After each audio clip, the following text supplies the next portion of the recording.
Hi అండి, welcome back to our channel. నేను మీ సుజిత.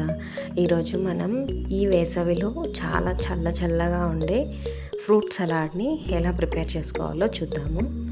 ముందుగా ఒక కడాయిని పెట్టుకొని అందులోకి 1/2 లీటర్ మిల్క్ తీసుకున్నాను. మీ ఇష్టం అండి, ఎంత మెజర్మెంట్ అయినా తీసుకోవచ్చు. నేనైతే 1/2 లీటర్ తీసుకున్నాను. ఇందులోకి కస్టర్డ్ పౌడర్, నేను బటర్ స్కాచ్ ఫ్లేవర్ వాడానండి. సో మీ ఇష్టము, మీ చాయిస్ అనమాట. సో ఆ బటర్ స్కాచ్ ఫ్లేవర్ కస్టర్డ్ పౌడర్ని 3 టేబుల్ స్పూన్స్ వేసుకోవాలి. దానిలోకి కొద్దిగా మిల్క్ యాడ్ చేయాలి. మిల్క్ యాడ్ చేసుకొని బాగా మిక్స్ చేయాలండి. ఇలా ఎలాంటి లంప్స్ లేకుండా క్లీన్గా ఇట్లా మిక్స్ చేయాలి. బాగా మిక్స్ చేసిన తర్వాత మనం ఆల్రెడీ బాయిల్ చేసుకుంటున్నాం కదా మిల్క్. ఇలా బాయిలింగ్ అవుతున్నప్పుడు ఈ కస్టర్డ్ మిల్క్ని బాగా ఇందులో యాడ్ చేసి ఇలా బాగా మిక్స్ చేసి కొద్దిసేపు బాయిల్ అవ్వనివ్వాలి. ఇలా బాయిల్ అవుతున్నప్పుడు ఇందులోకి షుగర్ యాడ్ చేసుకోవాలి.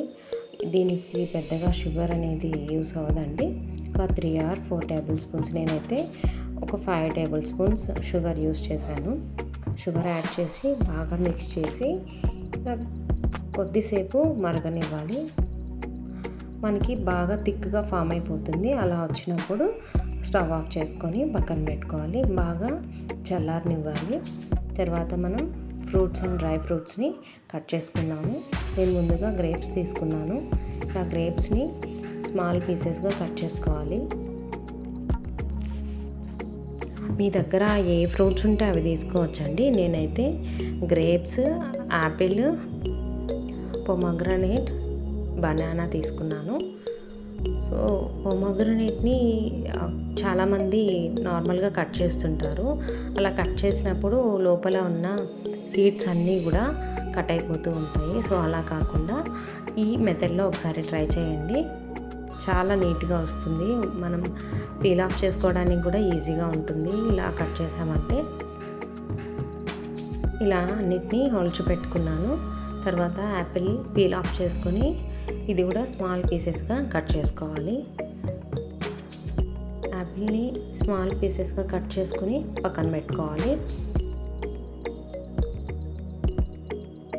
డ్రై ఫ్రూట్స్ కూడా మీ అవైలబిలిటీని బట్టి యూస్ చేసుకోవచ్చండి. ఏవైనా సేమ్ అంతే. ఫ్రూట్స్ కూడా మీ ఇష్టం, మీ దగ్గర ఏ ఫ్రూట్స్ ఉంటే వాటితో చేసుకోవచ్చు. చాలా టేస్టీగా ఉంటుందండి ఈ సలాడ్. దీన్ని ఫ్రూట్ కస్టర్డ్ అని కూడా అంటారు. ఈ సమ్మర్లో స్పెషల్ రెసిపీ అండి ఇది.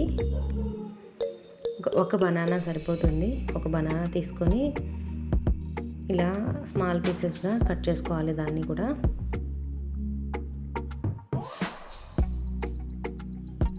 చాలామంది స్మాల్ బనానాస్ యూస్ చేస్తుంటారండి. ఆ స్మాల్ బనానాస్ ఏంటంటే కొంచెం గట్టిగా ఉంటాయి కాబట్టి మరి అంత టేస్ట్ అనిపించదు. ఈ బనానా అయితే చాలా బాగుంటుంది ఇలాంటి రెసిపీస్లోకి. సో నేను ఈ బనానాని యూస్ చేశాను. వీటన్నిటిని ఒక బౌల్లోకి ఎత్తిపెట్టాను. ఇలా బౌల్లో వేసి పక్కన పెట్టుకొని ఇప్పుడు మనం డ్రై ఫ్రూట్స్ కట్ చేసుకుందాము. నేను కాజు, బాదాం తీసుకున్నాను. మీ దగ్గర పిస్తా అవైలబుల్గా ఉన్న పిస్తా కూడా యాడ్ చేసుకోవచ్చు. నేను కాజు, బాదాం మాత్రమే కట్ చేస్తున్నాను. ఇలా స్మాల్ పీసెస్గా కట్ చేసుకోవాలి.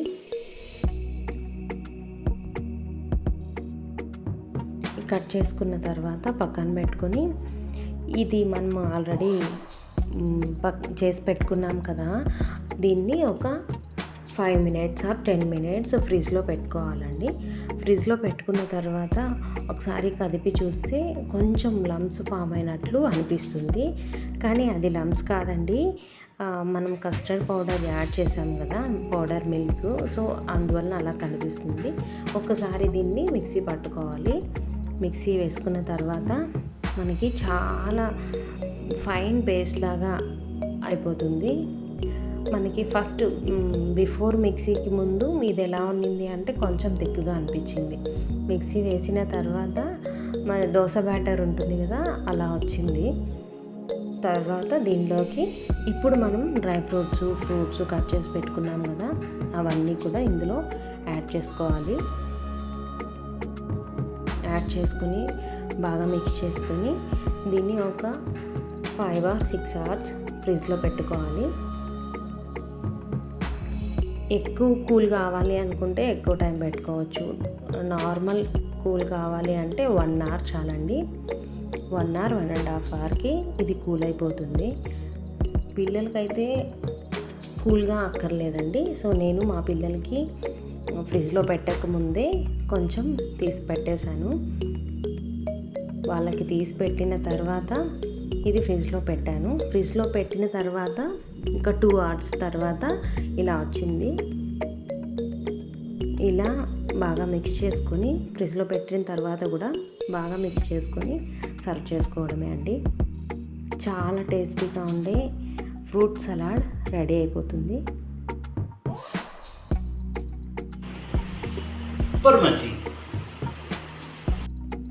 అంతే అండి, చాలా టేస్టీగా ఉండే ఫ్రూట్ సలాడ్ రెడీ అయిపోతుంది. Thank you.